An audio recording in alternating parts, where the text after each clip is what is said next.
भक्तों राम राम, राधे श्याम। भक्ति भाभी रेणु रस्तोगी चैनल में मैं आपका स्वागत करती हूँ। तो जिनका आज जन्मदिन है उन सभी को हार्दिक शुभकामनाएं, जिनकी मैरिज एनिवर्सरी है उन सभी को भी हार्दिक शुभकामनाएं। तो आशा करती हूँ कि आप सब कुशल मंगल होंगे। तो आप सभी को नवरात्रि की हार्दिक शुभकामनाएं। तो चैत्र मास के कृष्ण पक्ष के बाद जब मावस लगती है तो मावस के अगले दिन जो पड़वा आती है प्रतिपदा को पहला नवरात्र होता है। तो इस बार प्रतिपदा 9 तारीख की है। तो 9 तारीख से नवरात्रे शुरू हो रहे हैं और मैया आ रही हैं। तो मैया के आगमन की स्वागत कैसे करें और मैया की तैयारी कैसे करें, तो इसी विषय में वीडियो में आपको दिखाने जा रही हूँ। तो करते हैं तैयारी। तो सबसे पहले हम चौकी ले लेंगे या मेज ले लेंगे, आप जहाँ पर भी विराजमान करना चाहें, और उस पर लगा देंगे गंगा जल का छींटा। और उसके बाद गंगा जल का छींटा लगाकर साफ कर लेंगे। तो ऐसे ही चौकी के नीचे भी गंगा जल से छींटा लगाकर यहाँ भी शुद्ध कर लेंगे। तो आप चौकी पर लाल कपड़ा बिछा लें। तो मैंने भी बिछा लिया लाल कपड़ा। इसके ऊपर मैं एक लाल कपड़ा और बिछाऊंगी। तो इसके ऊपर मैंने एक लाल कपड़ा और बिछा लिया है। तो आप इस तरीके से जब चौकी लगाएंगे माता की तो उस पर लाल कपड़ा बिछा लें। तो इस पर सतिये और कलश बने हुए हैं। तो माँ को पधार लें। तो माता नवरात्र पर अब माता का आगमन होने वाला है। तो 9 अप्रैल से नवरात्रे शुरू हो रहे हैं। तो पहला नवरात्रा 9 तारीख का है।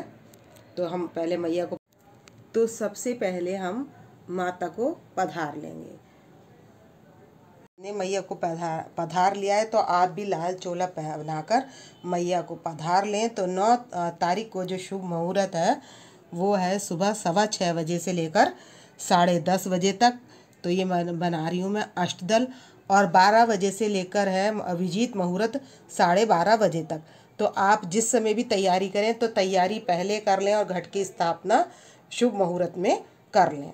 तो यहाँ पर हम अष्टदल बना लेंगे और यहाँ पर अष्टदल बनाकर करेंगे कलश की स्थापना।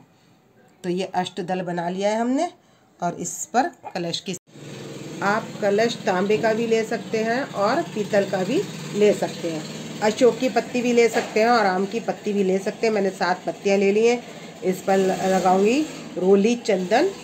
तो सुपारी, हल्दी, चावल, लौंग का जोड़ा और सुपारी और इलायची और सिक्का एक का।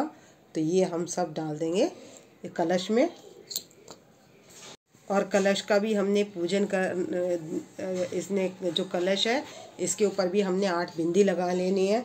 और ये सतिया भी 8 का आंकड़ा डबल बनना चाहिए। तो 8 का आंकड़ा इस तरीके से पूरा हो जाता है। 2 इधर बना दें और 2 उधर बना दें और 4 सतिये में हो ही जाती हैं। तो 8 का आंकड़ा 2 डबल का पूरा हो जाता है। तो हम इसमें डाल देंगे और गले तक ले लेंगे जल। इसमें डाल देंगे गंगा जल और कुछ पुष्प।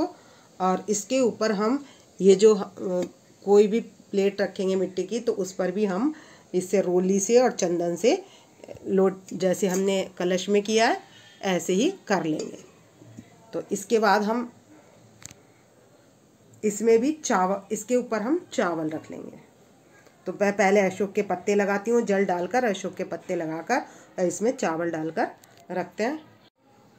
तो ये जो हमने जल भर कर रखा है ये कलश हम यहाँ पर रख देंगे और इस तरीके से हम अशोक के पत्ते या आम के पत्ते लगा लेंगे और इस पर रखेंगे चावल। तो मैंने यहाँ पर चावल ले लिए हैं और यहाँ पर कलश पर बांध दिया कलावा। तो ये हो गई है हमारे घट की स्थापना। और यहाँ पर मेरे पास जटाजूट वाला नारियल नहीं था तो मैं ये वाला नारियल ले रही हूँ और दिखाने के लिए। और मैं रखूँगी उस समय पर जटाजूट, क्योंकि मैं ताज़ी लाती हूँ उसी समय। तो अब इसको मैं, इस पर भी हमने रोली से तिलक लगाकर और चुनरी लपेटकर इसको भी कलश पर स्थापित कर देना है। तो भक्तों ये है संपूर्ण कुबेर यंत्र। तो इसमें है नवग्रह। तो नवग्रहों पर यहाँ पर तिलक लगाकर और इसका पूजन कर लेंगे नवग्रह का। तो इस मैं यहाँ पर गंगा जल से छींटा लगाकर और इसका भी रोली से तिलक लगाकर पूजन कर लेती हूँ। तो ये कुबेर यंत्र का पूजन कर लिया है मैंने। और अगर आप के पास कुबेर यंत्र नहीं है तो आप चावल लेकर, तो जैसे यहाँ कुबेर यंत्र रखन तो हम ऐसे ही करेंगे, 9 ढेरी बना लेंगे चावल की इस तरीके से, और उस पर रखेंगे हम सुपारी और इस पर लगा देंगे तिलक। क्योंकि मैं तो यहाँ पर लगा चुकी हूँ, तो आप यदि ऐसे नहीं है आपके पास तो आप 9 सुपारी रखकर इस तरीके से भी तिलक लगाकर इस तरीके से नवग्रह का पूजन कर सकते हैं। तो आप पहले क्या तैयारी कर सकते हैं, तो पहले मैया को ड्रेस पहना लें, और जब घट की स्थापना का शुभ मुहूर्त का टाइम आए तो उससे पहले आप सारा सामान तैयार करके रख लें। कलश भी तैयार करके रख लें, और उसमें जल तभी डालें जब घट की स्थापना करें, यानी कि शुभ मुहूर्त में। और नारियल पर लपेट कर रखें, और जो आपको पूजा की सामग्री चाहिए वो भी सब अपने पास रखें, जो आप जल्दी से तैयार कर सकें। तो नवग्रह के लिए आप दोनों तरीके से कर सकते हैं। उसके बाद हम जौ कटोरे में बो देंगे। एक सुपारी पर कलावा लपेट कर हम यहाँ पर गणेश जी की स्थापना कर लेंगे, और यहाँ इसमें जौ डाल देंगे और फूल डाल देंगे इसमें, और थोड़ा सा जल डाल देंगे। तो ये मैंने पीली मिट्टी और रेत ले लिया है, तो इसी में हम जौ बो देंगे,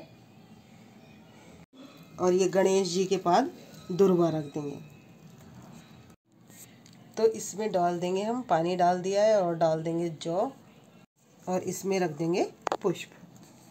कटोरा ये ले लेना है जिसमें हमने ले लिया उपला, और ये है कपूर की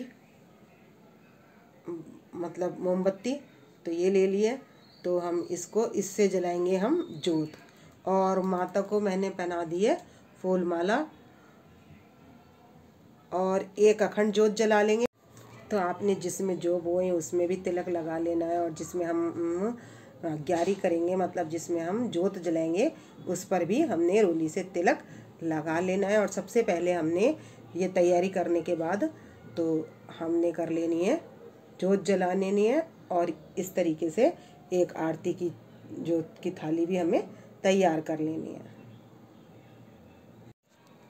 तो आप इस तरीके से तैयारी कर सकते हैं। अखंड जोत जलाने के बाद आप फल काट कर भी रख सकते हैं, या 1-2 सावत भी रख सकते हैं। और पंचमेवा ले लिए मैंने, नारियल अलग ले लिया है, और ये पंचमेवा मैंने इसमें ले लिया है। तो भोग के लिए, मैया के भोग के लिए पंचमेवा भी लेनी है, और इस तरीके से हमने थाली तैयार कर लेनी है। तो अब हम क्या करेंगे, जो ये उपले की है हमने थोड़ी सा जो पीस लिया है उसको हम थोड़ा जला कर ले आएंगे, फिर हम इसको प्रज्वलित करेंगे। तो आपने सबसे पहले ये सारी तैयारी कर लेनी है, उसके बाद में अग्नि प्रज्वलित करके तब करना है। और आप हवन भी कर सकते हैं, वो आपका भाव है। तो आप समिधा लेकर अगर इसी में करना चाहते हैं तो इसी में भी कर सकते हैं, और या हवन कुंड में करना चाहते हैं तो आप वहाँ भी कर सकते हैं। तो ये हमने धूप दीप सब जलाने के बाद हमने जोत की तैयारी कर लेनी है। तो जोत में हम ये उपला ले लेंगे, तो गाय के गोबर का उपला हो तो ज़्यादा अच्छा है। और ये है हमारे, ये मोमबत्ती नहीं है, ये कपूर की है। तो यहाँ पर ही हम, तो इस पर हम चढ़ा देंगे लौंग, घी लगाकर लौंग चढ़ा देंगे, और बताशा चढ़ा देंगे। तो आपके परिवार के जितने भी सदस्य हों तो सभी लौंग और बताशा चढ़ा देंगे।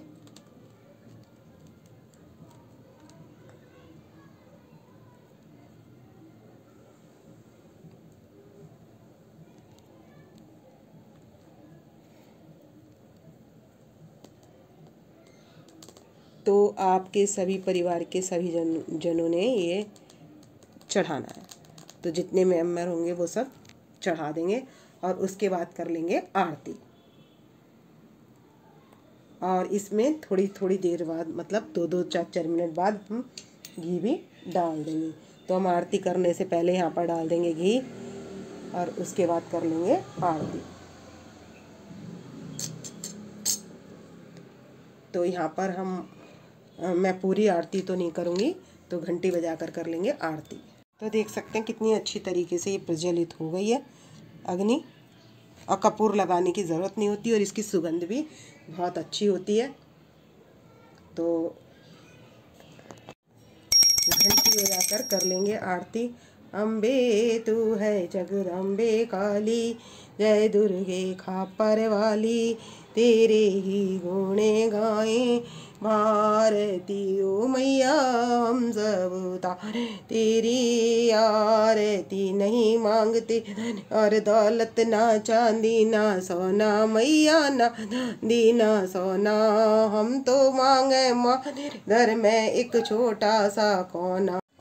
तो सबसे लास्ट में कर लेंगे क्षमा प्रार्थना। तो कर लेंगे कर्पूरी गौरम करुणावतारम संसारी सारम भुजगेन्द्रहारम सदा वसंतम हृदयारविंदे भवम भवामी सहितम नमामि। और क्षमा प्रार्थना करने के बाद हाथ जोड़ लेंगे। और ये क्षमा प्रार्थना इसलिए होती है, हमसे कोई त्रुटि हो गई हो या कुछ हमसे कोई भूल हो गई हो तो मैया उसको क्षमा कर दें। तो इस वीडियो का करूँगी मैं यहीं पर एंड। यदि आपको मेरी वीडियो पसंद आए तो प्लीज़ लाइक करें, सब्सक्राइब करें और शेयर करना ना भूलें।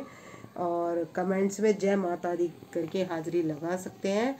और आप सभी परिवारजनों को घर में सुख समृद्धि का वास हो और माता सहित आपके घर में सभी का कल्याण हो।